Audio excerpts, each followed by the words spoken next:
the footstool. Yep, so I've never needed one of those before, but I tell you, it sure makes things a lot easier on this truck. Got the forward one and the aft one will do, and from what I understand, there's the drain valve, and that's the cap back there that that the fuel filter up in the front resides under. So pretty straightforward. All we can do is crack that valve, drain some fuel that's in the system right now that's pressurized into a cup or something.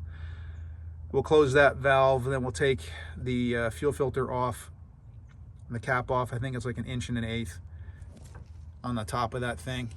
Best access looks like it's going to be up behind that control module. But as usual, every system hides more than what is going to come out of the bleed. So I'm going to put a bucket underneath that as well, and we'll see how all this goes. So it looks like I nailed it right in the middle. Perfect. I looked, I couldn't find the drain. I didn't feel like getting any more dirty, so it's falling into the pan. And looks like that is only a 1/4 turn, and it went pretty simple. So I'm just going to leave it open while it continues to drain. Sorry about the focus. Come on, you. Nope, there you go.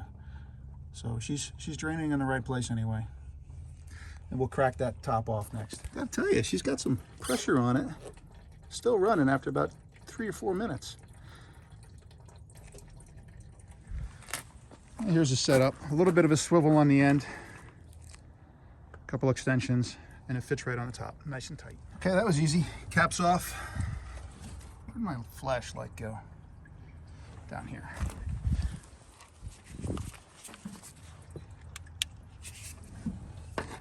So there we go. Caps off. She's still draining slightly, as you can see it running, but I may crack it off now. I don't know if it just continues to flow or whatever the case may be, but anyway, there we are. So, boy, that was a bear. You don't have to twist it, which I tell you, it did not want to come up out of there. And the more I worked on it, the more it felt like you had to twist it.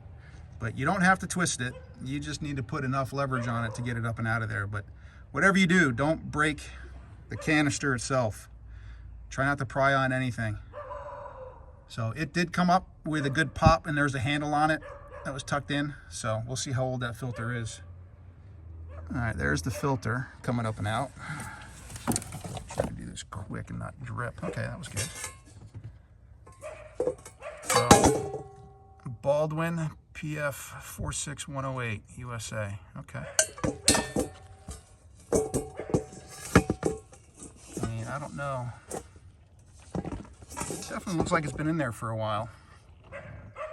I may cut it in half later and see what it actually looked like on the inside of this thing. But that is my first diesel filter ever pulled. So I got the new one, the Mopar. We'll put that back in and get this show back on the road. So looking underneath this, there's some crap down in there, which I did not knock in there. So I'm gonna have to fish that out and see what that is. So before I go too far, get the camera down in there and have a look. There is some crud all over. I don't know, can you see it down there? Yeah, there we go. It is chunky, and there's a lot of it on the bottom of that filter. So the first step is, I can't reach it with your hands, so you gotta be internet smart. And if I remember right, Alex from Legit Street Cars once gave a top tip, as they say in England. Not much. A shop vac and a transmission funnel can't solve, so we're going to give that a shot. So again, there's the stuff. It's just solidified gel. I don't know. But now, going all around the bowl, all you see is the reflection in there right now.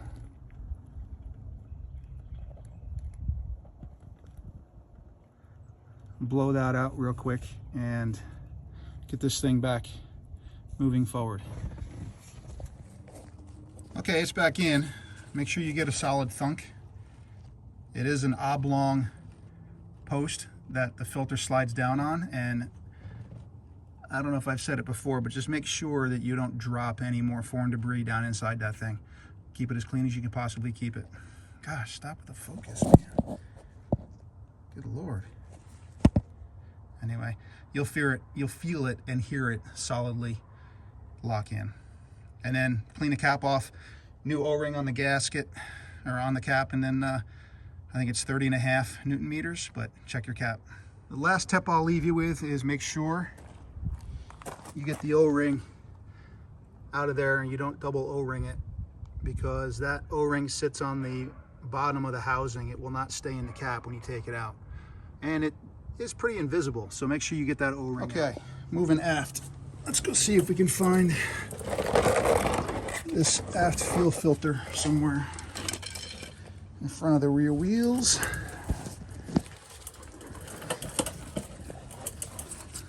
Wherefore art thou?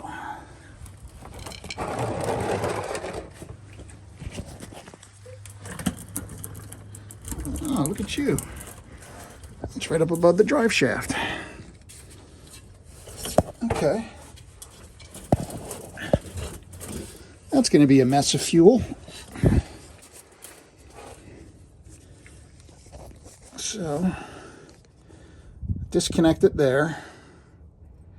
And then we'll try to manhandle that thing off by hand and see if that works. If not, we'll get phase 2. Well, that's how much came out of it. This is another Baldwin, so at least they were consistent. And got the same for the front and the back. And there is the new one in place. Did not actually waste a lot. Really simple stuff, honestly. I didn't drain any out of the bottom first, but you probably could try. I just didn't. I just cracked it and let it drip a little and then unscrewed it. So it wasn't overly complicated. She's back up. She's running beautiful. No concerns. So this concludes this video. Thanks for watching. I'm Derek. This is 4 in Tune.